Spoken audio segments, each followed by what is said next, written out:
इंडिगोची सेवा सलग तिसऱ्या दिवशी कोलमडली। वैमानिकांच्या कमतरतेमुळे इंडिगोची देशभरातील 380हून अधिक उड्डाणं रद्द।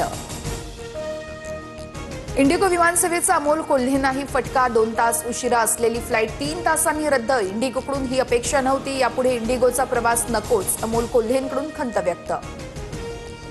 पुणे विमानतळावरती 10 विमानं उभी राहण्याची सोय, मात्र 9 ठिकाणी इंडिगोचीच विमानं उभी, तर इतर विमान कंपन्यांना मोठा फटका।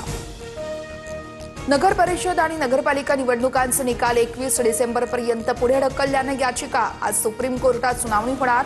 2 डिसेंबरच्या निवडणुकीचे निकाल तातडीने घेण्याची मागणी। महानगरपालिकेच्या मतदार याद्यांमधील संभाव्य दुबार मतदारांचा काटेकोरपणे शोध घ्या। राज्य निवडणूक आयुक्तांच्या सर्व महापालिका आयुक्तांना सूचना, तर पालिका निवडणुकांची 15 डिसेंबरपर्यंत घोषणा होण्याची शक्यता। कर्जमाफीच्या विषयावरती सभागृहात बोलायचं नसल्याचं मुख्यमंत्र्यांनी सांगितलंय। 30 जूनची डेडलाईन आहे, तोपर्यंत सरकार कर्जमाफी देणार, बाबासाहेब पाटील यांचं विधान। मुद्रांक शुल्काची रक्कम भरणार नाही, सुनावणीमध्ये पार्थ पवारांच्या मीडिया कंपनीने दावा केल्याची सूत्रांची माहिती। या आठवड्यामध्ये सहजिल्हा निबंधक निर्णय देणार। टीईटी सक्ती निर्णयाविरुद्ध आज शिक्षकांचा राज्यव्यापी संप। 80,000 शाळा बंद राहणार। संपात सहभागी झाल्यास वेतन कपात करण्याचा शिक्षण विभागाचा निर्णय।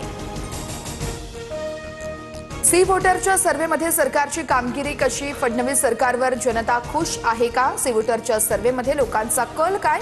पहा रात्री 9 वाजता मूड ऑफ महाराष्ट्र। रशियाचे राष्ट्राध्यक्ष व्लादिमीर पुतीन यांचं भारतात आगमन। पुतीन यांचं भारतात स्वागत करताना आनंद झाला। पंतप्रधान मोदींचं ट्विट, तर पुतीन आणि मोदींचा महाराष्ट्र पासिंगच्या गाडीतून प्रवास।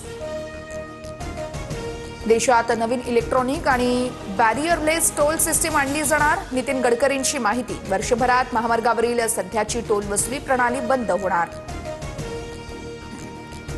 महापरिनिर्वाण दिनानिमित्त दादरच्या चैत्यभूमी परिसरात मोठा पोलीस बंदोबस्त। आज सकाळपासूनच बाबासाहेबांना अभिवादन करण्यासाठी मोठ्या संख्येनं भीम अनुयायी चैत्यभूमी परिसरात दाखल।